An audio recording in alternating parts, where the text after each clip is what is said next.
snow, hot chocolate, Christmas!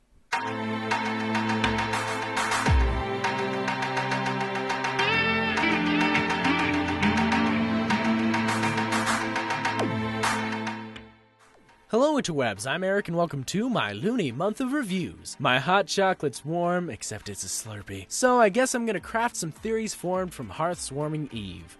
I was originally going to review this episode, but I have nothing to say about it other than equestrian history. But while going through this episode, I made some connections to the Pony Society. So why not make a theory crafting instead? You know, it's a great time. Theory number 1. Problems before the Wendigos. This one's mostly implied in the episode, but no one seems to talk about it. Here's what the ponies could have gone through before the events of Hearths warming Eve. Firstly, social classes. In the play, we can obviously see a lower class, a middle class, and an upper class. But if you look at Rarity, she seems very upper class. At first, I was going to judge the ponies by their leaders, but in appearance, the leader of a country doesn't always reflect the people they rule over. Each class has a distinct appearance that may imply different treatment. The Earth ponies are seen with bags under their eyes, which could mean that they're very sleep-deprived. Horribly built homes, tattered clothes, and barely being able to feed yourself? I can see why the Earth ponies would be tired. The unicorn women have bags under their eyes, which could represent how poorly women were treated back in the past. They clean, cook, and bear children.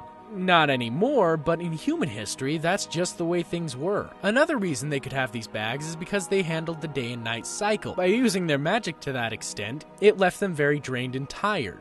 After those two classes, let's take a gander at the Pegasi.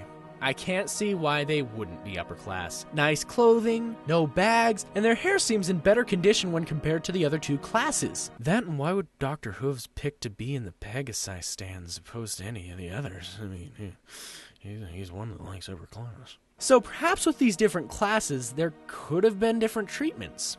I see the famine as something that happened after the Wendigos, so what else could have happened to cause the arguments and uncooperative behavior? For one, the Earth Ponies were the ones that paid for everything. The agreement of the three tribes was that the Earth Ponies gave up food and the others just did what they do best. Kinda seems one-sided to me. The unicorns could have pitched in for weather because that's something that benefited them, and the Pegasi should have given something to the unicorns for day and night. But Hold on, I'm not done. The unicorns could give the Pegasi some jewels because that's something they can find easily, but the Pegasi can't. And the Pegasi could give the unicorns liquid rainbow or something. That way it's not just a pointless trade, and equality is created.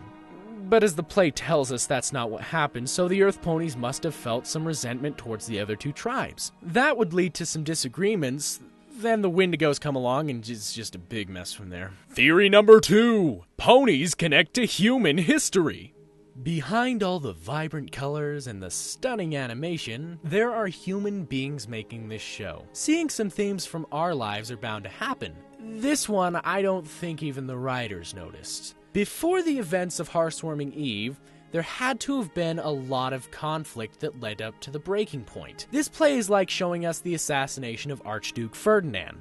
Wait, did I actually learn something from history class? For those who don't know, the assassination of Archduke Ferdinand was pretty much the spark to World War I. Before this point, the many countries involved had arguments and disagreements that led to displeased people, but once the Archduke was assassinated, war was declared. how does this connect to Hearthswarming Eve? Well, just plug it in. The ponies disagreed and argued, but the Wendigos' cold weather was the breaking point, or the assassination of Archduke Ferdinand. In the play, instead of war being declared, it led to the leaders going to find a new nation. That's all that I have to say for this video, so keep in mind that these are just a few pony theories. Thanks for, well, now you know one of my inspirations. So, if you disagree, let me know in the comments below. A conversation is always welcome. That all said and done, I'll see you guys next time.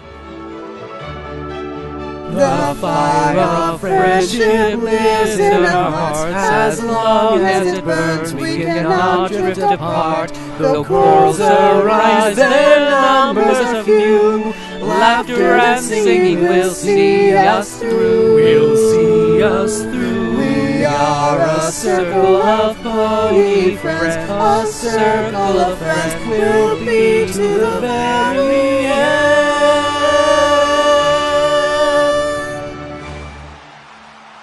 The fire of friendship lives in our hearts. As long as it burns, we cannot drift apart. Though quarrels arise, their numbers are few.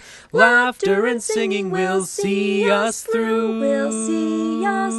We are a circle of pony friends. A circle of friends will be to the very end.